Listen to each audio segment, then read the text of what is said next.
Class start ചെയ്യാം. ഞാൻ കഴിഞ്ഞ ദിവസം ഓൺലൈൻ ക്ലാസ്സിൽ നിങ്ങളടുത്ത് പറഞ്ഞതുപോലെ നമുക്ക് അടുത്ത പുതിയൊരു ചാപ്റ്റർ ആയിരുന്നു ലെവലിംഗ്. ആ ലെവലിംഗുമായി ബന്ധപ്പെട്ട ഒരു സ്ലൈഡ് ഞാൻ നിങ്ങൾക്ക് തന്നിട്ടുണ്ട്. അതിന് ഒരു ദിവസം മുമ്പ് സർവേയുമായി ബന്ധപ്പെടുന്ന അസൈൻമെന്റ്, പ്രീവിയസ് ക്വസ്റ്റ്യൻസ് അസൈൻമെന്റ്, ആ അസൈൻമെന്റ് മുഴുവനും നിങ്ങൾ എഴുതിയിട്ടുണ്ടാകുമെന്ന് വിചാരിച്ചു. ഓക്കെ, നമുക്ക് പുതിയ ചാപ്റ്റർ ആയിട്ടുള്ള ലെവലിംഗ് ഞാൻ തന്ന സ്ലൈഡിൽ നിങ്ങൾ വായിച്ച് അതൊക്കെ മനസ്സിലാക്കിയിട്ടുണ്ടെന്ന് വിചാരിക്കുന്നു. ലെവലിംഗ് ഇപ്പം സർവേയിന്റെ ഒരു പാർട്ടാണ് ലെവലിംഗ്. ഇതിന്റെ ഒരു ഇൻട്രോഡക്ഷൻ തുടക്കത്തിൽ, സർവേ എന്ന നമ്മുടെ മൊഡ്യൂളിന്റെ തുടക്കത്തിൽ തന്നെ നിങ്ങൾക്കത് വിശദീകരിച്ച് ഞാൻ തന്നിട്ടുണ്ടായിരുന്നു. എന്താണ് സർവേയിങ് എന്നുള്ളത് ആൻഡ് ലെവലിംഗ് എന്നുള്ളത്. അപ്പം ഞാൻ പറഞ്ഞു വരുന്നത് ലെവലിംഗ് എന്ന് പറയുന്നത് സർവേന്റെ ഒരു പാർട്ടാണ്. പക്ഷെ സർവേയിങ് എന്ന് പറയുമ്പം ഹൊറിസോണ്ടൽ സർഫേസിൽ ഡാറ്റാസ് കളക്ട് ചെയ്യുന്നതിനാണ് സർവേയിങ് എന്ന് പറയാം. ഇനി ലെവലിംഗ് എന്ന് പറഞ്ഞാൽ it's a related to height, vertical ആയിട്ട് ചെയ്യുന്ന സർവേക്കാണ് നമ്മൾ സാധാരണ ലെവലിംഗ് എന്ന് പറയാം. അപ്പം നമുക്ക് അതിന്റെ ഡെഫിനിഷൻ നോക്കാം. Levelling is a branches of surveying which deals with the measurement of relative height of different points on, above or below the surface of the earth. Thus, in leveling, the measurement elevations are taken in vertical plane. Vertical plane എടുക്കുന്ന distance മെഷർമെന്റിനെയാണ് അല്ലെങ്കിൽ ആ levelling എന്ന് പറയാം, അല്ലെങ്കിൽ elevation എന്ന് പറയാം. അപ്പൊ അത് സർവേന്റെ ഒരു ഭാഗമാണ്. Deals with the measurement of relative height of different point. ഒരു പോയിന്റിന്റെ ഹൈറ്റ് നമ്മൾ എടുക്കും. അത് ഗ്രൗണ്ട് ലെവല് നമ്മളൊരു ബേസ് ആയിട്ട് എടുത്തു കഴിഞ്ഞാൽ ഒന്നിക്കൽ ബിലോ ദി ഗ്രൗണ്ട് അല്ലെങ്കിൽ എബോവ് ദി ഗ്രൗണ്ട്. ഗ്രൗണ്ടിന്റെ ബിലോ ആണോ എബോവ് ആണോ എന്നുള്ളതിനെ അടിസ്ഥാനപ്പെടുത്തി നമ്മളൊരു ഓബ്ജക്റ്റിന്റെ പൊസിഷൻ നിർണ്ണയിക്കുകയാണ്. വർട്ടിക്കലായിട്ട് അതിന്റെ പൊസിഷൻ നിർണ്ണയിക്കുകയാണെങ്കിൽ അതിനെയാണ് എന്ത് പറയുന്നത്, ലെവലിംഗ് എന്ന് പറയുന്നത്. ആ ലെവലിംഗ് സർവേ നടത്തുന്നതിന് ഒരു പ്രത്യേക ഇൻസ്ട്രുമെന്റ് ഉണ്ട്. അത് നേരത്തെ ഉപയോഗിച്ചുകൊണ്ടിരിക്കുന്ന ഇൻസ്ട്രുമെന്റ് അത് ലെവൽ എന്നാണ് പറയാം. അത് നേരത്തെ ഉപയോഗിച്ചുകൊണ്ടിരിക്കുന്നതിനെ ഡംബി ലെവൽ എന്ന് പറയും, അല്ലെങ്കിൽ ഓർഡിനറി ലെവൽ എന്ന് പറയും. പുതുതായിട്ട് നമ്മൾ ചെയ്യുന്നതിന് ഓട്ടോ ലെവൽ എന്ന് പറയും. പുതുതായിട്ട് ഇപ്പം ഓട്ടോ ലെവൽ ഇൻസ്ട്രുമെന്റ്സ് ആണ് യൂസ് ചെയ്യുന്നത്. എന്താണ് ഒരു ലെവലിംഗ് സർവേയുടെ ഓബ്ജക്റ്റ്? കാരണം ഏതൊരു വർക്കിന് ഓബ്ജക്റ്റീവ്സ് എന്താണ് നമ്മൾ അതുകൊണ്ട് ഉദ്ദേശിക്കുന്നത്, അതാണ് ഓബ്ജക്റ്റീവ് എന്ന് പറഞ്ഞാൽ. The objective of surveying is to prepare a map or plan to show the relative position of the object on the surface of the earth. ഇപ്പൊ നേരത്തെ പറഞ്ഞ സർവേന്റെ അതേ ഒബ്ജക്റ്റീവ് തന്നെയാണ് ലെവലിംഗിലും സർവേയിലും. എന്ത്? To prepare a map or plan. നേരത്തെ horizontal details collect ചെയ്യുക എന്നതിന് പകരം ലെവലിംഗിൽ വർട്ടിക്കൽ ഡീറ്റെയിൽസ് കളക്ട് ചെയ്യുക എന്നതാണ്. വർട്ടിക്കൽ ഇപ്പം ഒരു വലിയൊരു കുന്നിൻ പുറമുണ്ട്, ഒരു മലയുണ്ട്. ആ മലയുടെ ഓരോ പൊസിഷനിലുള്ള ഹൈറ്റ് നമുക്ക് നിർണ്ണയിക്കാം. ഇനി വലിയൊരു ഗർത്തമുണ്ട്, വലിയൊരു കുഴിയുണ്ട്. ആ കുഴിയിൽ ഓരോ ലെയറിലുള്ള ഡെപ്ത് എത്രയാണെന്ന് നിർണ്ണയിക്കാം. അങ്ങനെ അത് നിർണ്ണയിച്ച് അതൊരു പ്ലാൻ, അതിന്റെ ഒരു പ്ലാൻ, ഒരു മാപ്പ് പ്രിപ്പയർ ചെയ്യാൻ എന്നതാണ് ഒരു ലെവലിംഗ് സർവേന്റെ ഓബ്ജക്റ്റീവ്സ്. അപ്പോൾ മൊത്തത്തിൽ സർവേന്റെ objectives to prepare a plan or map ആണ്. അപ്പൊ ലെവലിംഗിന്റെ objective to show the relative position of the object on the surface of the earth. സർഫേസിന്റെ ആ ഒബ്ജക്റ്റിന്റെ പൊസിഷൻ നിർണ്ണയിക്കുക. ഒരു മലന്റെ ഏകദേശം 2 മീറ്റർ മുകളിൽ ഒരു മരമുണ്ട്. ആ മരത്തിന് കൃത്യമായ ഒരു ബേസിൽ നിന്നും ആ മരത്തിന്റെ ഹൈറ്റ് നിർണ്ണയിക്കാം. നമ്മുടെ നാട്ടിലുള്ള ഒരു റെയിൽവേ സ്റ്റേഷൻ, ആ റെയിൽവേ സ്റ്റേഷൻ ഒരു സർഫേസിന് എത്ര ഹൈറ്റിലാണ് ഉള്ളത് എന്ന് നിർണ്ണയിക്കാം. അപ്പൊ അതാണ് ഒരു ലെവലിംഗ് സർവേയുടെ ഒബ്ജക്റ്റീവ്സ് എന്ന് പറയുന്നത്. അപ്പം അതുകൊണ്ട് തന്നെ it include details of different engineering features. Road, railway, bridge, dam ഇതൊക്കെ കൺസ്ട്രക്ട് ചെയ്യുന്ന സമയത്ത് ലെവലിംഗ് വളരെ ഇമ്പോർട്ടന്റ് ആണ്. അതിന്റെ ഹൈറ്റ് നിർബന്ധമായിട്ടും നമുക്ക് അറിഞ്ഞിരിക്കണം. അതിന്റെ പൊസിഷൻ നമ്മൾ നിർണ്ണയിക്കണം. ഇനി ഒരു ഒബ്ജക്റ്റീവിന്റെ ഇപ്പൊ ഒരു ഡാമിന്റെ പൊസിഷൻ എത്ര മീറ്റർ ഹൈറ്റിലാണ്, എത്ര മീറ്റർ താഴെയാണ് എന്ന് നിർണ്ണയിക്കുന്നതിന് അതിനൊരു ബേസ് ഉണ്ടാവും. ആ ബേസിനെ ബെഞ്ച് മാർക്ക് എന്നാണ് പറയാ. ജിയോളജിക്കൽ സർവേ ഓഫ് ഇന്ത്യ നമ്മുടെ രാജ്യത്തിന്റെ വിവിധ ഭാഗങ്ങളിൽ ഓരോ സ്ഥലങ്ങളിലും ഇതുപോലെ ബേസ് ഉണ്ടാക്കി വെച്ചിട്ടുണ്ട്. ഇന്ത്യയുടെ ബേസ് നേരത്തെ ജിയോളജിക്കൽ സർവേ ഓഫ് ഇന്ത്യ ഉണ്ടാക്കി വെച്ചിരിക്കുന്നത് കറാച്ചിയിലായിരുന്നു. അത് നൗ ഇൻ പാകിസ്ഥാനാണ്. അപ്പം ഇപ്പം അത് പൂനെയിലേക്ക് ട്രാൻസ്ഫർ ചെയ്തിട്ടുണ്ട്. അതിനെ ബേസ് ചെയ്തുകൊണ്ടാണ് നമ്മുടെ രാജ്യത്തുള്ള മുഴുവൻ റെയിൽവേ സ്റ്റേഷന്റെ പൊസിഷൻ നിർണ്ണയിച്ചിരിക്കുന്നത്. അതുപോലെ തന്നെ ഓരോ റോഡ്സിന്റെ പൊസിഷൻ നിർണ്ണയിക്കുന്നത്, റെയിൽവേന്റെ പൊസിഷൻ നിർണ്ണയിക്കുന്നത്, ഡാമിന്റെ പൊസിഷൻ നിർണ്ണയിക്കുന്നത്, കനാലിന്റെ പൊസിഷൻ നിർണ്ണയിക്കുന്നത്, ഇതൊക്കെ ഏതിനെ ബേസ് ചെയ്തുകൊണ്ടാണ്? ഒരു പ്രത്യേക ബെഞ്ച് മാർക്കിനെ ബേസ് ചെയ്തുകൊണ്ടാണ് അതിന്റെ പൊസിഷൻ നിർണ്ണയിക്കുന്നത്. അതാണ് ഒരു സർവേന്റെ ലെവലിംഗ് സർവേന്റെ ഒബ്ജക്റ്റീവ്. ഇനി എന്താണ് നമുക്ക് ഇതിന്റെ ഉപയോഗം? ഇങ്ങനെ നിർണ്ണയിക്കുന്നതിന്റെ ഉപയോഗം എന്താണ്? The survey may be used for the following purpose. നേരത്തെ പറഞ്ഞു, to prepare the topographical map with show the hilly, valley, river, forest, valley, town etceteras. കാരണം നമുക്കൊരു പ്ലാൻ ഒരു മാപ്പ് പ്രിപ്പയർ ചെയ്യാം, ടോപ്പോഗ്രാഫിക്കൽ മാപ്പ് പ്രിപ്പയർ ചെയ്യാം. ഒരു വലിയ ഹില്ലി, അല്ലെങ്കിൽ വലിയൊരു മല ഇടുക്ക്, അല്ലെങ്കിൽ ഒരു പുഴ, അല്ലെങ്കിൽ ഒരു ഫോറസ്റ്റ്, ഇതിന്റെ ഒക്കെ പൊസിഷൻ തന്നെ. ഫോറസ്റ്റ് എത്ര ഹൈറ്റിലാണ്, എത്ര ഒരു ബേസിൽ നിന്നും എത്ര ഉയരത്തിലാണുള്ളത്, അതിന്റെ ഏരിയ എത്രയാണ്, എത്ര ഓരോ അതിന്റെ തുടക്കവും ഒടുക്കും തമ്മിലുള്ള ഹൈറ്റ് ഡിഫറൻസ് എത്രയാണ്, ഇതൊക്കെ പ്രിപ്പയർ ചെയ്യുന്നത് ഏതുപയോഗിച്ചാണ്? ഇതുപോലെ ലെവലിംഗ് ഇൻസ്ട്രുമെന്റ്സ് ഉപയോഗിച്ചാണ്. To prepare the cadastral map with show the boundaries of field, plot, house and other properties. നമുക്ക് ഒരു കഡസ്ട്രൽ മാപ്പ്, ഒരു സിറ്റി മാപ്പ് നമുക്ക് പ്രിപ്പയർ ചെയ്യാം.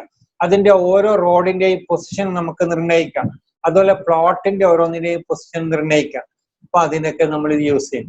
To prepare an engineering map which show the positions of engineering work such as building, road, railway, dam, already നമ്മൾ പറഞ്ഞു കഴിഞ്ഞു.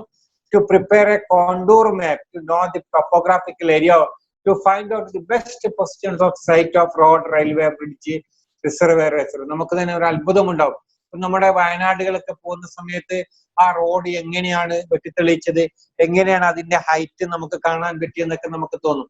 അതിനെയൊക്കെ പറഞ്ഞാൽ ഇതുപോലെ ലെവലിംഗ് സർവേ നടത്തി ആ സർവേയിലെ റൂട്ട് നമുക്ക് ഉണ്ടാക്കാം. അപ്പൊ അങ്ങനെ റൂട്ട് ഉണ്ടാക്കുന്നവർക്ക് ഒരേ ഹൈറ്റിലുള്ള പൊസിഷൻ തമ്മിൽ കണ്ടുപിടിക്കുന്ന ഒരു മാപ്പിനെയാണ് കോണ്ടൂർ മാപ്പ് എന്ന് പറയാം. ആ കോണ്ടൂർ മാപ്പ് പ്രിപ്പയർ ചെയ്യുന്നത് ഇതുപോലെയുള്ള ലെവലിംഗ് ഇൻസ്ട്രുമെന്റ്സ് യൂസ് ചെയ്തുകൊണ്ടാണ്, ലെവലിംഗ് സർവേ യൂസ് ചെയ്തുകൊണ്ടാണ്. Surveying is also used to prepare the military map, geological map, archaeological map. ഇങ്ങനെ ഡിഫറെന്റ് മാപ്പ് വെർട്ടിക്കൽ ആയിട്ടുള്ള ഓരോ സ്ഥാനത്തിന്റെ പൊസിഷൻ നിർണ്ണയിക്കാൻ വേണ്ടി ഇങ്ങനെയുള്ള മാപ്പൊക്കെ യൂസ് ചെയ്യുന്നു. To setting out the work and transferring details for the map on the ground. Building set out ചെയ്യൽ ഓരോ ഡിഫറെന്റ് ലെവലില്, ഓരോ ലെവലിന്റെ ഇപ്പം ഫസ്റ്റ് ലെവല് സെല്ലർ ഫ്ലോറിന് സെല്ലർ ഫണ്ട്, കാരണം vertical height complete set out ചെയ്യാൻ വേണ്ടിയിട്ടും എന്ത് ഉപയോഗിക്കും? ഇതുപോലെയുള്ള ലെവലിംഗ് ഇൻസ്ട്രുമെന്റ് ഉപയോഗിച്ച് ലെവലിംഗ് സർവേ ആണ് സാധാരണ ചെയ്യുക. ഇത്രയും യൂസസ് ആണ് ഒരു ലെവലിംഗ് ഇൻസ്ട്രുമെന്റ്സിൽ വരുന്നത്. പ്രിലിമിനറി ഡിവിഷൻസ് ഓഫ് സർവേ നമ്മൾ ഓൾറെഡി പറഞ്ഞതാണ് നേരത്തെ. കാരണം plain survey and geological survey ഇതിനും ബാധകമാണ്. കാരണം മീൻസ് പിരിയോഡിക്കൽ സർഫേസിന്റെ കർവേച്ചർ കൺസിഡർ ചെയ്തിട്ടും കൺസിഡർ ചെയ്യാതിട്ടും എടുക്കാം. നമ്മൾ ഇൻസ്ട്രുമെന്റ്സ് ഉപയോഗിച്ചാണ് ഈ മെഷർമെന്റ്സ് ഒക്കെ എടുക്കുന്നത്. അതിന്റെ ഹൈറ്റ് ഡിഫറൻസ് നമ്മൾ എടുക്കുന്നത് ആ ഇൻസ്ട്രുമെന്റിൽ ഉള്ള ലൈൻ ഓഫ് സൈറ്റ് ഒരിക്കലും കർവേച്ചർ കൺസിഡർ ചെയ്യില്ല.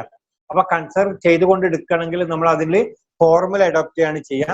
അപ്പൊ നേരത്തെ ലാൻഡ് സർവേയിൽ പറഞ്ഞതുപോലെ ഹൊറിസോണ്ടൽ സർവേയിൽ പറഞ്ഞതുപോലെ തന്നെയാണ് ഏതിലും ഈ പിന്നെ ലെവലിംഗ് സർവേയിലും വരുന്നത് എന്ത്, plain survey and geological survey.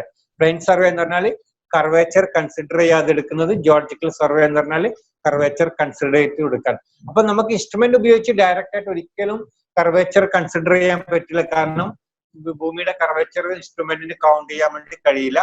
അത് കൺസിഡർ ചെയ്യണമെങ്കിൽ എന്ത് ചെയ്യണം, ഫോർമുല അഡോപ്റ്റ് ചെയ്തിട്ട് ചെയ്യേണ്ടി വരും. ഞാൻ നിങ്ങളടുത്ത് പറഞ്ഞു ഇവിടെയുള്ള റെയിൽവേ സ്റ്റേഷനും അതുപോലെ തന്നെ പ്രധാനപ്പെട്ട സ്റ്റേഷനിലൊക്കെ എന്ത് ചെയ്യും, അതിന്റെ പൊസിഷൻ നിർണയിച്ചത് അതിന്റെ ബോർഡുകളിൽ പ്രദർശിപ്പിച്ചതായിട്ട് കാണാം. നിങ്ങൾക്ക് ഇവിടെ നോക്കിക്കോ, MSL 7.10 മീറ്റർ ഇവിടെ കാണാം. കല്യാൺ ജംഗ്ഷൻ, ഇത് താനന്റെ പൊസിഷൻ തന്നെ, താന റെയിൽവേ സ്റ്റേഷനിലെ ബോർഡാണ്. അതിന്റെ ഇപ്പുറത്ത് കല്യാൺ ജംഗ്ഷൻ. ഹൈറ്റ് എബവ് എന്ന് പറഞ്ഞാൽ MSL 8.04 മീറ്റർ. അപ്പൊ എല്ലാ റെയിൽവേ സ്റ്റേഷന്റെ മുന്നിലുള്ള ബോർഡുകളിലും ഇങ്ങനെ കാണാം. എന്ന് പറഞ്ഞാല് MSL എന്ന് പറഞ്ഞ മീൻ സീ ലെവൽ, അതാണ് ഞാൻ നേരത്തെ പറഞ്ഞ പെർമനന്റ് ബെഞ്ച് മാർക്ക്. ആ ബെഞ്ച് മാർക്കിനെ ബേസ് ചെയ്തുകൊണ്ടാണ്. അപ്പൊ സീ ലെവലാണ് നമ്മൾ സാധാരണ ബെഞ്ച് മാർക്ക് എടുക്കുക. അപ്പൊ നമ്മൾ പറയും സീ ലെവൽ എപ്പോഴും മാറിക്കൊണ്ടേയിരിക്കുന്നത്. പക്ഷെ അതല്ല, ഒരു സമയത്ത് ഒരു പ്രത്യേക കാലത്ത് ഒരു പ്രത്യേക സമയത്ത് എടുത്തു വെച്ചിരിക്കുന്ന റീഡിംഗ് ആണ് MSL എന്ന് പറയുന്നത്. അതിനെ ബേസ് ചെയ്തുകൊണ്ടാണ് ഈ റെയിൽവേ സ്റ്റേഷനിൽ ഈ ബോർഡുകളിൽ ഇങ്ങനെയുള്ള ഹൈറ്റ് അതിനെ മാർക്ക് ചെയ്തിരിക്കുന്നത്. ഇനി ലെവലിംഗുമായി ബന്ധപ്പെടുന്ന ടെക്നിക്കൽ ടേംസ്, ലെവലിംഗുമായി ബന്ധപ്പെടുന്ന ടെക്നിക്കൽ, ഞാൻ നേരത്തെ തന്ന ആ സ്ലൈഡിൽ ഇത് വളരെ വ്യക്തമായിട്ട് എന്റെ നോട്ട് തന്നിട്ടുണ്ട്. നിങ്ങൾക്ക് ആ നോട്ട് അതിൽ നോക്കി എഴുതിയെടുക്കാം. എന്താണ് ലെവൽ സർഫേസ്? നമ്മൾ പറഞ്ഞു നമ്മൾ ലെവലിംഗ് ആണ് നമ്മൾ ചെയ്യുന്നത്, വെർട്ടിക്കൽ ഡിഫറൻസ് ആണ് കാണുന്നത്. അപ്പം നേരത്തെ പറഞ്ഞു level surface, the surface which is parallel to the mean periodical surface. Already ഞാൻ നേരത്തെ ITN ക്ലാസ്സിൽ പറഞ്ഞിട്ടുണ്ട്. മീൻ പീരിയോഡിക്കൽ സർഫേസ് എന്ന് പറഞ്ഞാൽ കർവാണ്. ഇപ്പൊ വെള്ളത്തിന്റെ ലെവൽ അതെന്താണ് ലെവൽ സർഫേസ്. നമ്മൾ സാധാരണ പറയും വെള്ളം ലെവലായിട്ട്, ഏതൊക്കെ എന്താണ് എന്ത് പറഞ്ഞാൽ എന്താ, അത് കർവേച്ചറിന് കറസ്പോണ്ടിങ് ആയിട്ടുള്ള ലെവലിനെയാണ് ലെവൽ സർഫേസ് എന്ന് പറയാ. ആ ലെവൽ സർഫേസിനെ കണക്ട് ചെയ്യുന്ന ലൈനെയാണ് ലെവൽ ലൈൻ എന്ന് പറയാ. Line in level surface is called level line. Level surface, level line, ഇത് വളരെ പ്രധാനപ്പെട്ടതാണ്. ഈ നോട്ട്സുകൾ ഞാൻ നേരത്തെ തന്ന സ്ലൈഡ് നോക്കി, ഇതേ സ്ലൈഡ് ഞാൻ നേരത്തെ നിങ്ങൾക്ക് തന്നിട്ടുണ്ട്, വാട്സപ്പിൽ തന്നിട്ടുണ്ട്.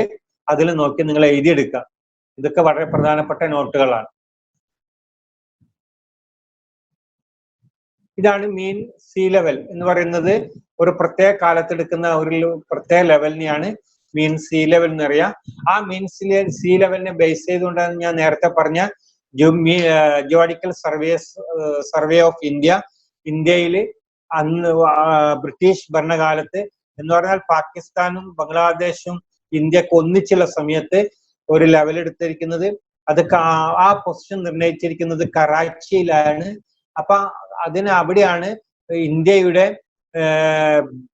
പെർമനന്റ് ബെഞ്ച് മാർക്ക് സ്ഥിതി ചെയ്യുന്നത്. ഇപ്പൊ നിലവിൽ അത് അടുത്ത കാലത്തായിട്ട് താണയിലേക്ക് അതേ ലെവൽ ഇങ്ങോട്ട് ട്രാൻസ്ഫർ ചെയ്തിട്ടുണ്ട്. ഇപ്പം means bench mark means see level bench mark സ്ഥിതി ചെയ്യുന്നത് താണ എന്ന് പറയുന്ന സ്ഥലത്താണ്. പ്രത്യേകം നോട്ട് ചെയ്ത് വെക്കുക. ആ സർഫേസിനെയാണ് ഡാറ്റം സർഫേസ് എന്ന് പറയാം. This is an imaginary level surface or level line for which vertical distance of different point above or below is measured. നമുക്കൊരു vertical distance മെഷർ ചെയ്യണമെങ്കിൽ ഒരു ബേസ് കിട്ടണം. ഇന്ന പോയിന്റ് നിന്ന് ഇത്ര ഹൈറ്റ്, നമ്മൾ സാധാരണ ബിൽഡിങ്ങിന്റെ ഹൈറ്റ് എന്താ പറയാ, തറ ലെവലിൽ നിന്നും ഇത്ര ഹൈറ്റിൽ, ഇത്ര ഉയരത്തിൽ, തറയിൽ നിന്നും ഇത്ര ഉയരത്തിൽ എന്നാണ് പറയാ. തറ ലെവലിൽ നിന്നും ഇത്ര ഉയരത്തിലാന്ന് പറയും. അല്ലെങ്കിൽ നമ്മൾ ഒരു ബിൽഡിങ്ങിന്റെ ഹൈറ്റ് അല്ലെങ്കിൽ ഒരു മരത്തിന്റെ ഹൈറ്റ് എങ്ങനെ നമ്മൾ കാണുക, ഗ്രൗണ്ട് ലെവലിൽ നിന്ന് ഇത്ര ഉയരത്തിൽ എന്ന് പറയും. അപ്പൊ അതിനെ ആ ഗ്രൗണ്ട് ലെവൽ എന്ന് പറയുന്നതിന് എന്താ പറയാ, ഡാറ്റം സർഫേസ് എന്ന് പറയാം. നമുക്ക് ഹൈറ്റ് നിർണ്ണയിക്കണമെങ്കിൽ ഒരു ബേസ് വേണം. ഒരു സ്ഥലത്തു നിന്നാണ് നമ്മൾ ഹൈറ്റ് സ്റ്റാർട്ട് ചെയ്യുക. ആ സ്ഥലത്തിനെയാണ് നമ്മൾ ഡാറ്റം സർഫേസ് എന്ന് പറയാം, അല്ലെങ്കിൽ ഡാറ്റം ലൈൻ എന്ന് പറയാം. അതാണ് mean sea level.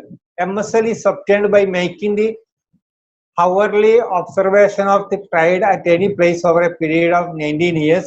MSL adopted by Survey of India, now Bombay, which was Karachi failure. ഞാൻ പറഞ്ഞു ബോംബെ താണ എന്ന് പറയുന്ന സ്ഥലത്താണ് എന്തിരിക്കുന്നത്. വളരെ പ്രധാനമാണ്. PSC എക്സാമിന് പലപ്പോഴും ചോദിക്കുന്ന ഒരു ക്വസ്റ്റ്യൻ ആണ്. മീൻ സീ ലെവൽ എവിടെയാണ് എന്ന് പറഞ്ഞാൽ, അല്ലെങ്കിൽ പെർമനന്റ് ബെഞ്ച് മാർക്ക് എവിടെയാണ് നിലവിൽ ചെയ്തിരിക്കുന്നത്. അത് ചെയ്തിരിക്കുന്നത് ബോംബെയിലാണ്. ബോംബെയിൽ ഇപ്പൊ ചെയ്തിട്ട് ഏകദേശം 19 വർഷമായിട്ടേ ഉള്ളൂ. അതിനു മുമ്പ് ഏർലിയർലി കറാച്ചിയിലാണ് ആ മീൻ സീ ലെവല് സെറ്റ് ചെയ്തിരിക്കുന്നത്. ആ 2 പോയിന്റ് ഓർമ്മിക്കുക. ബോംബെ അല്ലെങ്കിൽ താണ. താണ എന്ന് പറയുന്ന സ്ഥലം ബോംബെയിൽ തന്നെ പെടുന്നതാണ്. അപ്പൊ താണയിലാണ് ഇപ്പൊ നിലവിലുള്ളത്. അതിനാണ് കറാച്ചി എന്നാണ് ആ സ്ഥലത്തിന്റെ നേരത്തെ ഉള്ളതിന്റെ പേര്. ഇപ്പോൾ ഉള്ളതിന്റെ പേര് ബോംബെയിലുള്ള താണ എന്ന് പറയുന്ന സ്ഥലത്താണ്. ഇതാണ് താണ എന്ന് പറഞ്ഞ സ്ഥലം. ആ സ്ഥലത്താണ് ഇപ്പൊ പിന്നെ MSL എന്നാണ് മീൻ സീ ലെവല് സെറ്റ് ചെയ്തിരിക്കുന്നത്. ഇനി നമ്മൾ അതിന്റെ ലെവൽ, കാരണം ഒരു ബേസിനെ ഡിപ്പെൻഡ് ചെയ്തുകൊണ്ട് നമ്മൾ എന്ത് ചെയ്യാം, ഒരു പോയിന്റിന്റെ ഓബ്ജക്റ്റ് നമ്മൾ നിർണയിച്ചിട്ടുണ്ടെങ്കിൽ ആ ഓബ്ജക്റ്റിന്റെ ഹൈറ്റിനെ നമ്മൾ അതിന്റെ റെഡ്യൂസർ ലെവൽ എന്നാണ് പറയുക, RL. ഇപ്പൊ റെയിൽവേ സ്റ്റേഷനിൽ ഇപ്പൊ നിങ്ങൾ കണ്ടു, റെയിൽവേ സ്റ്റേഷനിൽ 7.1 m എന്ന് പറഞ്ഞു. അപ്പം ഈ സ്ഥലത്തിന്റെ RL 7.1. ഇനി ബേസ് 100 ആണെങ്കിൽ ആ ബേസിനേക്കാളും 7.1 ഹൈറ്റാണ് ഡിഫറൻസ് ഉള്ളത്. അപ്പൊ അത് 100 ആണെങ്കിൽ ഇത് 107, 107.1 ആവും. അപ്പൊ ബേസ് 0 ആണെങ്കിൽ ഈ താണന്റെ ഈ ഒരു പോയിന്റ് 7.1 ആവും. ഇനി ബേസ് 100 ആണെങ്കിൽ ഇവിടെ 107.1 ആവും. അപ്പൊ അതിനെയാണ് എന്ത് പറയുന്നത്, റെഡ്യൂസർ ലെവൽ എന്ന് പറയാം. അപ്പൊ reducer level it is A vertical distance or height or depth of point above or below the assumed datum is called reducer level. നമ്മൾ പറയുന്ന ഒരു ഡാറ്റം അല്ലെങ്കിൽ അതിന്റെ ഒരു ബെഞ്ച് മാർക്ക്, ആ ബെഞ്ച് മാർക്കിനേക്കാളും ഇത്ര മീറ്റർ ഉയരത്തിൽ, ഇത്ര മീറ്റർ താഴത്തിൽ എന്ന് പറഞ്ഞിട്ടാണ് നമ്മളെ ഒരു ഒബ്ജക്റ്റ്. ഒരു നമ്മളെ അടുത്ത് ഒരു മരമുണ്ട്, ആ മരത്തിന്റെ ഏറ്റവും ടോപ്പിലത്തെ ഇല ഗ്രൗണ്ട് ലെവലിൽ നിന്നും 30 മീറ്റർ ഹൈറ്റിലാണ് ഉള്ളതെന്ന് വിചാരിക്കൂ. അപ്പൊ ഗ്രൗണ്ട് ലെവൽ ഡാറ്റത്തിന്റെ റെഡ്യൂസർ ലെവൽ 100 ആണെങ്കിൽ ആ എലന്റെ റെഡ്യൂസർ ലെവല് 130 ആയിരിക്കും. ഗ്രൗണ്ടിന്റെ റെഡ്യൂസർ ലെവൽ 0 ആണെങ്കിൽ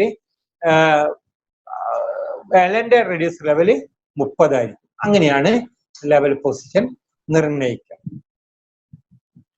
ഇനി ലൈൻ ഓഫ് കോളിമേഷൻ. നമ്മൾ ഈ ഒരു ഇൻസ്ട്രുമെന്റ് യൂസ് ചെയ്തുകൊണ്ടാണ് അതിന്റെ റീഡിങ്സ് നമ്മൾ എടുക്കുന്നത്. അതൊരു ലെവലിംഗ് സ്റ്റാഫ് ഉണ്ട്, അതുപോലെ തന്നെ ലെവലിംഗ് ഇൻസ്ട്രുമെന്റ്സ് ഉണ്ട്. ആ ലെവലിംഗ് ഇൻസ്ട്രുമെന്റ്സിൽ ലെവലിംഗ് സ്റ്റാഫ് യൂസ് ചെയ്തുകൊണ്ടാണ് നമ്മൾ എന്ത് ചെയ്യുക, ഈ റീഡിങ്സ് നമ്മൾ എടുക്കുന്നത്. അപ്പൊ ആ റീഡിങ് എടുക്കുന്ന സമയത്ത് നമുക്ക് ആ സൈറ്റിൽ കിട്ടുന്ന ആ ഒരു ലൈൻ ഉണ്ടാവും.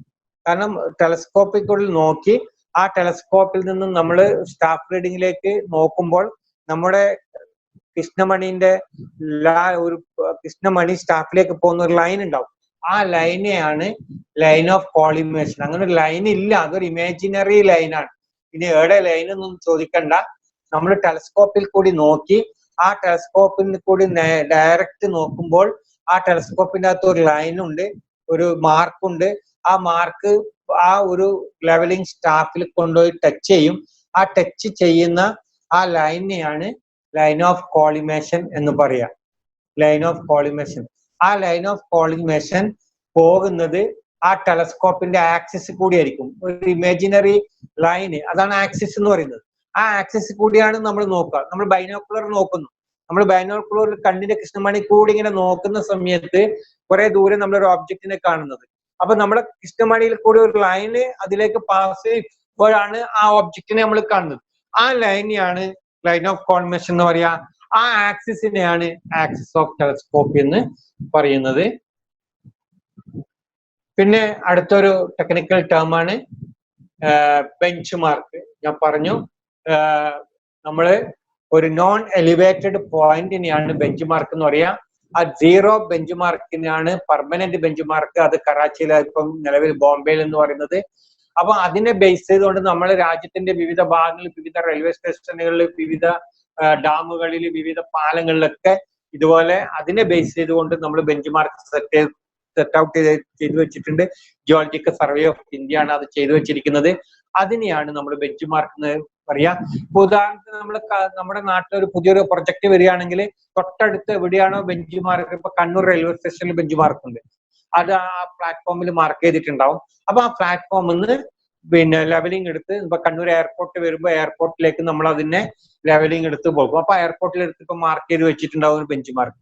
അതിനാണ് bench. This non elevated non elevated RL of the bench പിന്നെ റെഫറൻസ് പോയിന്റിനെയാണ് bench mark. This are the fixed point ആയിരിക്കും reference point on bench mark non elevated point എന്ന് പറഞ്ഞാൽ അതിന്റെ ആർഎൽ നമുക്ക് അറിയും. ഇപ്പൊ കണ്ണൂർ റെയിൽവേ സ്റ്റേഷന്റെ ആർഎൽ അറിയാവുമ്പോൾ നേരത്തെ അതവിടെ റെഡിയാക്കി വെച്ചിട്ടുണ്ട്. അത് നമ്മൾ ബെഞ്ച് മാർക്ക് എന്ന് പറയും. അപ്പൊ അപ്പൊ ആ എലിവേഷൻ അറിയുന്ന ഫിക്സഡ് പോയിന്റിനെയാണ് ബെഞ്ച് മാർക്ക് എന്ന് പറയുക, അല്ലെങ്കിൽ ഡാറ്റം ലൈൻസ് എന്ന് പറയുക. These are the very important mark serve with reference to points for the RL of the new point for conducting the leveling operation in project involving road railways. പുതുതായിട്ടൊരു project വരികയാണെങ്കിൽ നമ്മൾ എവിടെയാണോ നേരത്തെ ചെയ്തു വെച്ചിരിക്കുന്ന point ഉള്ളത് അവിടുന്ന് അങ്ങോട്ട് സർവേ നടത്തി കൊണ്ടുപോവാണ് ചെയ്യുക. അതുകൊണ്ട് അതൊരു പ്രധാനപ്പെട്ട ഒരു പോയിന്റ് ആണ്. ഇപ്പൊ കണ്ണൂർ റെയിൽവേ സ്റ്റേഷനൊക്കെ പ്രത്യേകം പെയിന്റ് കൊണ്ട് മാർക്ക് ചെയ്ത് ആ ഒരു പ്രത്യേകം സ്റ്റോൺ തന്നെ സെറ്റ് ചെയ്ത് വെച്ചിട്ടുണ്ടാവും. അതിനെയാണ് ബെഞ്ച് മാർക്ക് എന്ന് പറയാം. അത് great trigonometrical survey of India set ചെയ്ത് വെച്ചിരിക്കുന്ന ബെഞ്ച് മാർക്കിനെ GTS ബെഞ്ച് മാർക്ക് എന്ന് പറയാം. അവർ വളരെ പ്രധാനപ്പെട്ട സ്ഥലത്തേക്കാണ് ചെയ്തു വെക്കുക.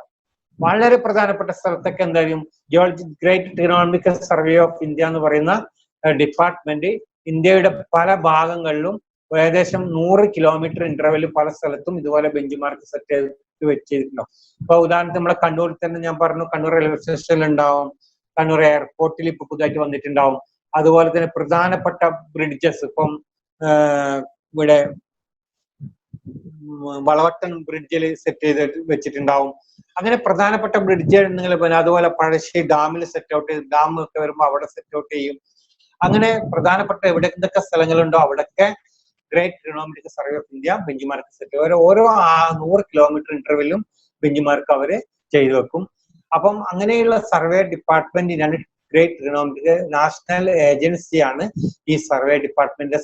പിന്നെ അക്കോർഡിംഗ് ടു ദി കൺട്രിയിലുള്ള മുഴുവൻ സർവേയും ഏകോപിപ്പിക്കുന്ന ഒരു department great trigonometrical survey of India. അവരാണ് ഇത് great GTS bench mark. Their positions and elevations above MSL is given in a special catalog known as GTS map. അപ്പൊ അങ്ങനെ ചെയ്തു വെച്ചിരിക്കുന്നത് അതിന് പ്രത്യേക ഒരു മാപ്പൊക്കെ അവർ ഉണ്ടാക്കി വെച്ചിട്ടുണ്ടാവും. ആ മാപ്പിനകത്ത് നോക്കിക്കഴിഞ്ഞാൽ ആ ബെഞ്ച് മാർക്ക് അതിന്റെ ഹൈറ്റ് എത്രയാണെന്നുള്ളത്, അതിന്റെ മാർക്ക് എത്രയാണെന്നുള്ളത് അറിയാൻ പറ്റും മാപ്പിൽ. ഇപ്പൊ ഉദാഹരണത്തിന് കണ്ണൂർ റെയിൽവേ സ്റ്റേഷന്റെ പൊസിഷൻ ഒന്നിക്ക് കണ്ണൂർ റെയിൽവേ സ്റ്റേഷനിൽ പോയാൽ അവിടെ എഴുതി വെച്ചിട്ടുണ്ടെങ്കിൽ അല്ലാതെ തന്നെ ഇവരുടെ GTS മാപ്പ് നമുക്ക് ഗൂഗിളിലൊക്കെ സെർച്ച് ചെയ്ത് കഴിഞ്ഞാൽ കിട്ടും. ആ ഗൂഗിൾ സെർച്ച് ചെയ്താൽ കിട്ടുന്ന ആ മാപ്പിന്റെ അകത്ത് നമ്മൾ ഓരോ സ്ഥലത്തും സെർച്ച് ചെയ്ത് കഴിഞ്ഞാൽ അവിടുത്തെ ലെവല് നമുക്ക് അറിയാൻ വേണ്ടി സാധിക്കും. അതിനാണ് GTS ബെഞ്ച് മാർക്ക്. പിന്നെ പെർമനന്റ് ബെഞ്ച് മാർക്ക് ഞാൻ നേരത്തെ പറഞ്ഞു, സംസ്ഥാന ഗവൺമെന്റുകൾ ഇപ്പൊ GTS ബെഞ്ച് മാർക്ക് കേന്ദ്ര ഗവൺമെന്റ് ഓരോ സ്ഥലത്ത് ഉണ്ടാക്കി വെച്ചിട്ടുണ്ടെങ്കിൽ അവിടെ നിന്നും എന്ത് ചെയ്യും, കേരള നമ്മുടെ സംസ്ഥാന ഗവൺമെന്റ് അതിനെ ബേസ് ചെയ്തുകൊണ്ട് ആ പ്രധാനപ്പെട്ട ബ്രിഡ്ജുകൾക്ക്, പാലങ്ങൾക്ക്, റോഡുകളിലൊക്കെ എന്ത് ചെയ്യും, ഇതുപോലെ ബെഞ്ച് മാർക്ക് സെറ്റ് ഔട്ട് ചെയ്ത് വെക്കും. അതിനെയാണ് പെർമനന്റ് ബെഞ്ച് മാർക്ക് എന്ന് പറയാ.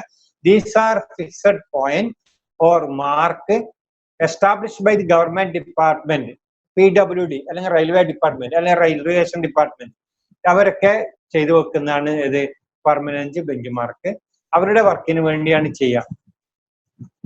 അപ്പൊ അതൊക്കെ അവർ ചെയ്യുന്നത് എങ്ങനെയാണ്, ഈ GTS ബെഞ്ച് മാർക്കിനെ ബേസ് ചെയ്തുകൊണ്ടാണ് അവര് എന്ത് ചെയ്യുക, ഇതുപോലെ. അപ്പൊ ഏതെങ്കിലും ബിൽഡിങ്ങിന്റെ മുകളിൽ വെക്കാം, അല്ലെങ്കിൽ പാരപ്പറ്റ് ഓഫ് ദി ബ്രിഡ്ജിന്റെ പാരപ്പറ്റിലേക്കാണ്. അതിപ്പോ വളവട്ടം റെയിൽവേ ബ്രിഡ്ജിന്റെ ഫസ്റ്റ് സ്റ്റാർട്ടിങ്ങിലുള്ള ഏതെങ്കിലും പാരപ്പറ്റിൽ ശരിക്കും മാർക്ക് ചെയ്ത് വെച്ചിട്ടുണ്ടാവും PWD. അതാണ് പെർമനന്റ് ബെഞ്ച് മാർക്ക്. ഇതാണ് ഇതുണ്ടല്ലേ ബെഞ്ച് മാർക്ക്. ഇവിടെ ഈ ഒരു ഫിയർ നോക്കാം, ജിയോളജിക്കൽ സർവേ ബെഞ്ച് മാർക്ക്. ഇവിടെ 1947 above mean sea level.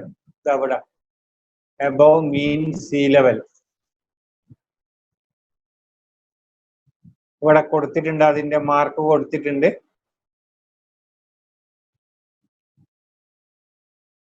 ഇവിടെ അതിന്റെ മാർക്ക് കൊടുത്തിട്ടുണ്ട്. എത്രയാണ് അത് റീഡ് ചെയ്യാൻ പറ്റാത്തത്?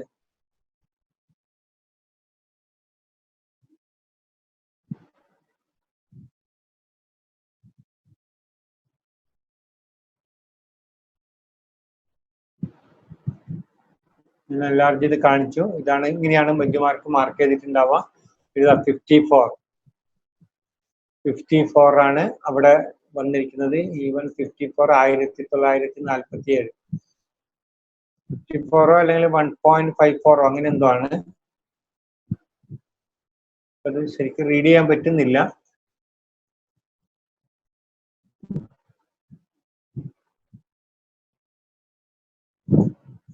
ആയിരത്തി 1946 മാർക്ക് ചെയ്ത് വെച്ചിരിക്കുന്ന ഒരു എബോവ് മീൻ സീ ലെവൽ. ഓക്കെ, ഇതാണ്, ഇതുപോലെയാണ് മാർക്ക് ചെയ്ത് വെക്കുക. ഇതാണ് ബെഞ്ച് മാർക്ക്. ഇതുപോലെ കോൺക്രീറ്റ് ബ്ലോക്ക് ഉണ്ടാക്കി ക്ലിയർ ആക്കിയിട്ട് വെക്കും. ഇനി arbitrary bench mark. Bench mark ഒരുപാട് ദൂരെയാണ്. നമുക്ക് അവിടെ നിന്ന് ഇങ്ങോട്ട് സർവേ ചെയ്ത് പോയിന്റ് ഒക്കെ ട്രാൻസ്ഫർ ചെയ്യാൻ വേണ്ടി നമുക്ക് എന്ത് ചെയ്യാൻ പറ്റില്ല, പ്രയാസമാണ്. അപ്പൊ അവരെന്ത് ചെയ്യും, ഉദാഹരണത്തിന് നമ്മുടെ ഒരു പ്രത്യേകം നമ്മുടെ മാടായിലുള്ള ഒരു PWD ഓഫീസാണ്. അവരെന്ത് ചെയ്യും, അവരുടെ പിന്നെ ലൊക്കാലിറ്റിയിലുള്ള സർവേ വർക്കിനും റോഡ് വർക്കിനും മറ്റുള്ള കാര്യങ്ങൾക്ക് വേണ്ടി അവരുടെ ഓഫീസിലെ തറ ഒരു ബെഞ്ച് മാർക്കായിട്ട് ഫിക്സ് ചെയ്ത് വെക്കും. അതിനൊരു 6ലും അവർ മാർക്ക് ചെയ്യും, ഒരു 100 അല്ലെങ്കിൽ 150 അല്ലെങ്കിൽ 50 ഒരു 6 ലൈൻ മാർക്ക് ചെയ്ത് വെക്കും. അങ്ങനെ താൽക്കാലികമായി ചെയ്തു വെക്കുന്ന ബെഞ്ച് മാർക്കാണെങ്കിൽ അതിന്റെ പേരാണ് ആർബിട്രറി ബെഞ്ച് മാർക്ക്. ഇനി സാധാരണ നമുക്ക് പഠനത്തിന് മറ്റുള്ള വേണ്ടി ഇപ്പൊ നമ്മൾ ITIൽ സർവേ നടത്തും, ഒരു ലെവലിംഗ് വർക്ക് നടത്തണം. അപ്പൊ നമുക്ക് എന്ത് വേണം, ഒരു ബേസ് വേണം. ആ ബേസിന് നമ്മൾ അതിനൊരു ടെമ്പററി ബെഞ്ച് മാർക്ക് നമ്മൾ എന്ത് ചെയ്യും, കൊടുക്കും. ബിൽഡിങ്ങിന്റെ തറമേലോ അല്ലെങ്കിൽ പോർച്ചിലോ എവിടെയെങ്കിലും ഒരു പോയിന്റ് മാർക്ക് ചെയ്ത് വെക്കും. എന്നിട്ട് അതിനൊരു 6ലും കൊടുക്കും. അതിന്റെ ഒരു ലെവല് നമ്മൾ ഫിക്സ് MSL അസ്യൂമാണ്. അത് കറക്റ്റ് ആയിരിക്കുമല്ലോ, ഒരു 50 കൊടുക്കും അല്ലെങ്കിൽ 100 കൊടുക്കും. അങ്ങനെ താൽക്കാലികമായിട്ട് നമ്മളൊരു ബെഞ്ച് മാർക്ക് ചെയ്യുകയാണെങ്കിൽ അതിന്റെ പേരാണ് പെർമനന്റ് ബെഞ്ച് മാർക്ക്. അപ്പൊ ഇത്രയും കുറച്ചും കൂടി ടെക്നിക്കൽ ടേംസ് ഉണ്ട്. ആ ടെക്നിക്കൽ ടേംസ് ഒക്കെ നോക്കാം. അപ്പൊ എന്താണ് ലെവലിംഗ് ഇൻസ്ട്രുമെന്റ്സ്, എങ്ങനെയാണ് ബെഞ്ച് മാർക്കിൽ റീഡിങ്സ് നമ്മൾ എടുക്കുന്നത്, അതിന്റെ ചെറിയ നിങ്ങൾ കേൾക്കാം.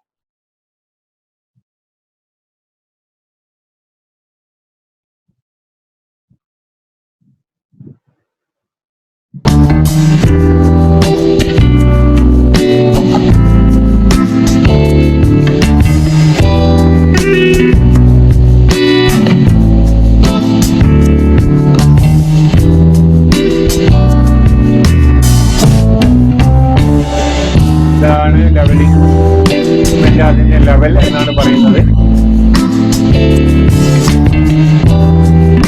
ഇതാണ് ലെവലിംഗ് സ്റ്റാഫ്, ഇതാണ് റീഡിങ്സ് നമ്മൾ എടുക്കുന്നത്. ഇപ്പൊ ഇവിടെ 10 സെന്റിമീറ്ററിന്റെ മണ്ണെന്ന് മാർക്ക് ചെയ്യുന്നത്. അപ്പോ 1 എന്നല്ല 10 സെന്റിമീറ്റർ ആണ്. പിന്നെ 20 സെന്റിമീറ്റർ. ഒരു കറുപ്പ് ഒരു വെള്ള എന്നുള്ളത് 1.5 സെന്റിമീറ്ററിലാണ് മാർക്ക് ചെയ്യുന്നത്.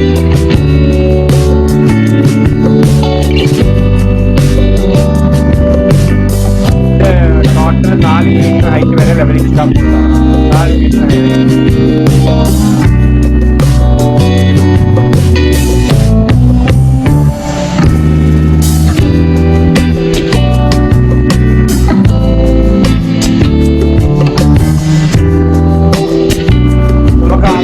കാരണം ഇത് ഉയർത്തി കൂടുതൽ ഹൈറ്റിലേക്ക് നമുക്ക് ആവശ്യമില്ല. നമ്മൾ സ്റ്റാഫ് ഉയർത്താണ് ചെയ്യാം. സാധാരണ രീതിയിൽ ഒരു 1.20, 1.50 വരെയുള്ള ഹൈറ്റ് ഉണ്ടാവുള്ളൂ. ബാക്കി നമ്മൾ ഹൈറ്റ് ഉയർത്തിക്കൊണ്ടുവരണം. അങ്ങനെ 4 മീറ്റർ ഹൈറ്റ് വരെ നമുക്ക് ഈ സ്റ്റാഫ് ഉപയോഗിച്ച് റീഡിങ് നമുക്ക് എടുക്കാൻ വേണ്ടി സാധിക്കും. ഇത് റീഡിങ്ങിന് പറ്റുന്നില്ലെങ്കിൽ ചെക്ക് ചെയ്യാണ്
ഇങ്ങനെയാണ് ഇൻസ്ട്രുമെന്റ് ഇതിൻ്റെ അകത്ത് ഫിക്സ് ചെയ്യേണ്ടത്. അപ്പോൾ ഇതാണ് ലെവലിംഗ് ഇൻസ്ട്രുമെന്റ് എന്ന് പറഞ്ഞാൽ ലെവൽ എന്ന് പറയുന്ന ഇൻസ്ട്രുമെന്റ്. അതിന്റെ ഇതൊക്കെ ഡിജിറ്റലായിട്ട് നമുക്ക് റീഡിങ്സ് ഒക്കെ ഇതിൻ്റെ അകത്ത് നിന്ന് എടുക്കാൻ വേണ്ടി ഡിജിറ്റൽ ആണ്. ഡമ്മി ലെവൽ വേറെ ഉണ്ട്, അത് ഞാൻ വേറെ കാണിച്ചു തരാം. അപ്പൊ നിങ്ങൾക്ക് ജസ്റ്റ് ഇൻസ്ട്രുമെന്റ് എന്താണ് make the bubble at the centre, സെന്ററിലേക്ക് തന്നെ സെറ്റിംഗ് ചെയ്യാം. ഇതാണ് സെന്ററിലേക്ക് കൊണ്ടുവരാണ് ചെയ്യാം. ഇതിനെ ഇൻസ്ട്രുമെന്റ് ഒന്ന് പരിചയപ്പെടുത്താൻ വേണ്ടിയാണ് ഞാൻ ഈ വീഡിയോ നിങ്ങൾക്ക് കാണിക്കുന്നത്, എന്തൊക്കെയാണ് ഇതിൻ്റെ അകത്തുള്ളത് എന്നുള്ളത്.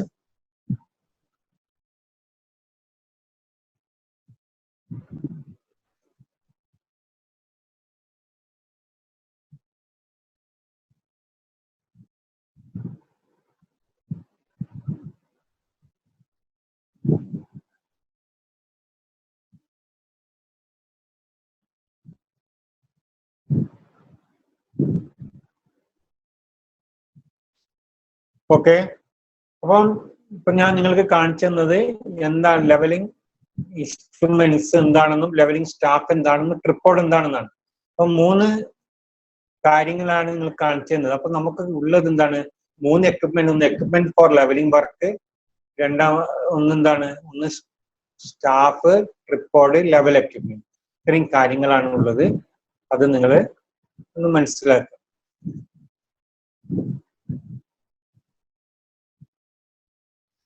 Is staff, tripod and level equipment. The procedure that will be shown in this video is fly level procedure. Firstly, locate the first staff at benchmark, then walk about 20 meters from the first point. Before starting any survey, the bubble at the level equipment must be at the center using 3 leveling screws at the level equipment. Firstly, observe the staff number 1.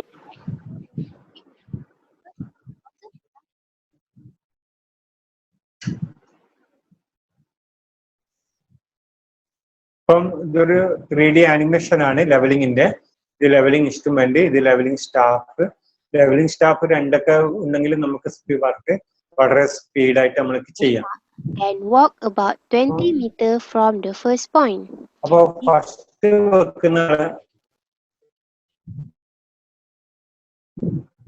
First വെക്കുന്നപ്പോഴും bench മാർക്കിലേക്കായിരിക്കും. Starting any survey, the bubble at the level equipment must be at the center using 3 leveling screws. ഇതിന്റെ fruit screw ആണ് ഇത്. ഇത് വെച്ചാണ് ഇത് level ചെയ്യുക. Observe the staff number 1 at benchmark for back side. and the acquired value is 1.247.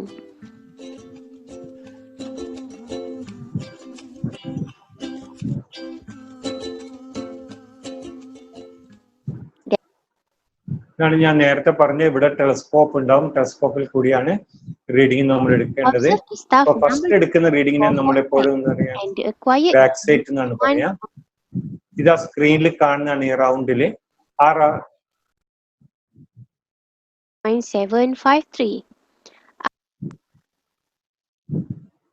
അപ്പം ഇവിടെ ഈ സ്ക്രീന് റൗണ്ട് കാണുന്ന സ്ക്രീനാണ്.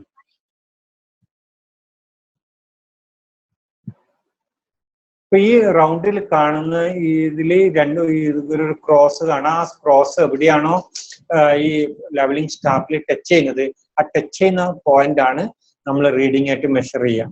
3 ലൈൻ ഉണ്ടാവും ശരിക്കും. താഴെ ഒരു പ്ലസ് കൂടാതെ 2 ചെറിയ ലൈന് താഴെയും മേലെയും കൂടി ഉണ്ടാവും. അത് നിങ്ങൾക്ക് ഇൻസ്ട്രുമെന്റ് കാണിക്കുമ്പോൾ അപ്പോൾ പറഞ്ഞുതരാം. അപ്പൊ നമ്മൾ ഇതുപോലെയുള്ള ഒരു ടാബിളിലാണ് റീഡിംഗ് മാർക്ക് ചെയ്യുക.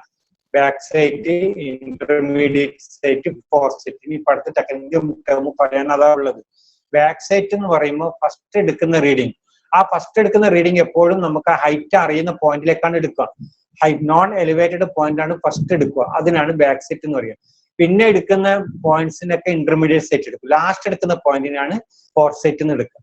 അപ്പോൾ ഒരു ഇൻസ്ട്രുമെന്റ് സ്ഥലത്ത് ഫിക്സ് ചെയ്ത് കഴിഞ്ഞാൽ ആദ്യം എടുക്കുന്ന പോയിന്റിനെ ബാക്ക് സെറ്റ് എന്നും, പിന്നെ എടുക്കുന്ന പോയിന്റിനെ ഇന്റർമീഡിയറ്റ് സെറ്റ് എന്നും, പിന്നെ അതിന് ശേഷം എടുക്കുന്ന പോയിന്റിനെ, ലാസ്റ്റ് എടുക്കുന്ന പോയിന്റിനെ ഫോർത്ത് സെറ്റ് എന്ന് പറയും. After that, move the staff number 1 and level with tripod to station number 4 and 5. The level equipment and tripod must be placed at അപ്പൊ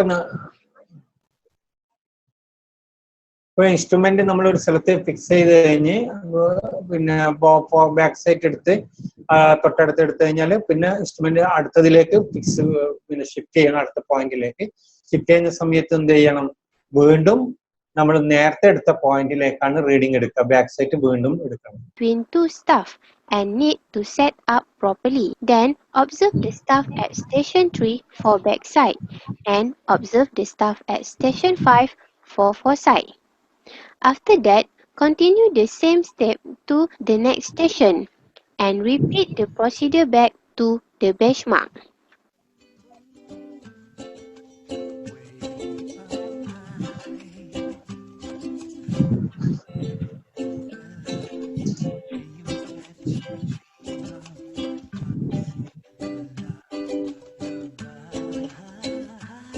ഇതാണ് ലെവലിംഗ് ഓപ്പറേഷൻ. പിന്നെ ഓരോ പോയിന്റുകൾ എടുത്ത് ഇങ്ങനെ പോവാം.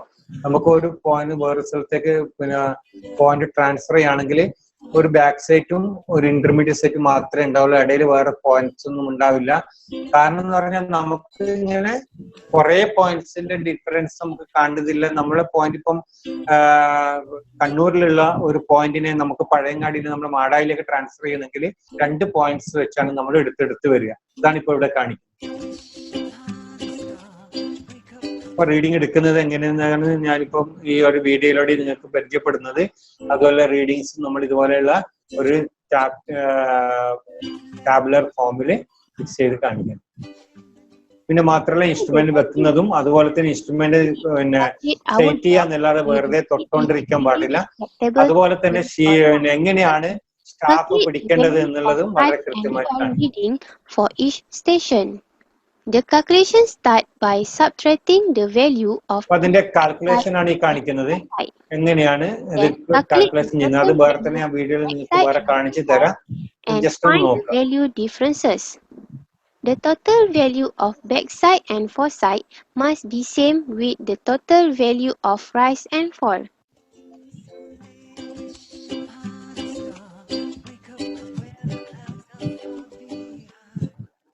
After all value have 2 മെത്തേഡിലാണ് നമ്മൾ കാൽക്കുലേഷൻ ചെയ്യാം. Rise and fall method and height of collimation method. Rise and fall method and height of collimation method. അതെങ്ങനെയാണെന്നുള്ളത് വേറെ ഞാൻ with the value of rise and fall. Then use second value to calculate for third value of reduce level, and calculation will be same until the last value. After that, the first reduce level value minus with last reduce level value to get the difference value. അതുപോലെ calculation ചെയ്തതിന് നമുക്ക് last ഒരു check ഉണ്ട്. There sigma has the difference foresight value equal for to last sigma minus minus sigma reduce backsight level equal to value has to divide with number of station. Then last ആറിൽ minus first R എന്ന് പറഞ്ഞുള്ള ഒരു check ആക്കുണ്ട്. അത് അടുത്ത calculation എങ്ങനെ ചെയ്യണം എന്നുള്ളത് text നോക്കി നിങ്ങൾക്ക് ഞാൻ പറഞ്ഞുതരാം.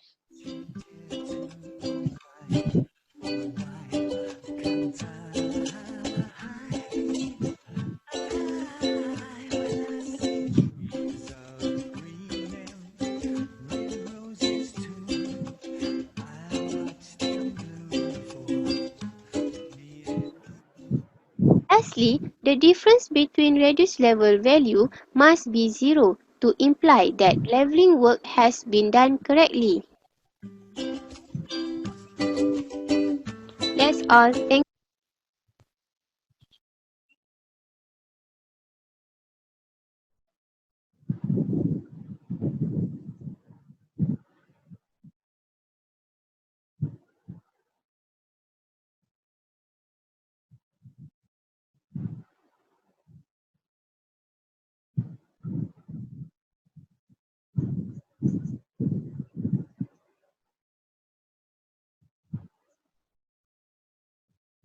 ഓക്കെ, ഞാൻ ഇതോടുകൂടി ഇന്നത്തെ ക്ലാസ് ഞാൻ ഇവിടെ സ്റ്റോപ്പ് ചെയ്യാണ്. ഞാൻ ഇതിന് ശേഷം ഇതിന്റെ കണ്ടിന്യൂഷൻ എന്ന നിലയ്ക്ക് എങ്ങനെയാണ് റീഡിങ് സി എന്തൊക്കെയാണെന്നുള്ളതൊക്കെ ഞാൻ ശേഷമുള്ള യൂട്യൂബ് ചാനലിൽ നിങ്ങളുമായിട്ട് ഷെയർ ചെയ്യാം. അപ്പം എന്താണ് ലെവലിംഗ് ഇൻസ്ട്രുമെന്റ്സ്, അതെങ്ങനെയാണ് റീഡിങ് എടുക്കുന്നത്, അതിന്റെ ഒരു ജസ്റ്റ് ഒരു വീഡിയോയിലൂടെ ഞാൻ കാണിച്ചു തന്നു. റീഡിങ് എടുക്കുന്നത് നമുക്ക് ഫിസിക്കലായിട്ട് മനസ്സിലാകുന്നില്ലെങ്കിലും വീഡിയോയിലൂടെ നിങ്ങൾ കാര്യങ്ങൾ മനസ്സിലാക്കി ചെയ്യാം. ഓക്കെ, അതോടെ ഇന്നത്തെ വർക്ക് ഞാൻ ലീവ് ചെയ്യാണ്.